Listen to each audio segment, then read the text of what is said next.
স্কুলগুলো সবার করে টিচাররা যেতে পারে না, প্রচুর টিচার কিন্তু ওইটাই আর এইটাই।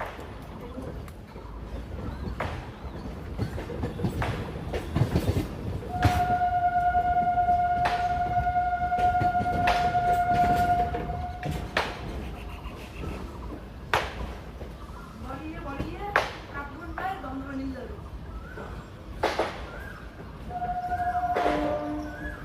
আমাদের খাওয়া হয় না, নিয়ে যাচ্ছে, বাবার কাছে পয়সা চাইবে না, দিয়ে 10 বার টাকি লাগে, কত লাখ টাকা দিয়েছে, 1000 দিয়েছে।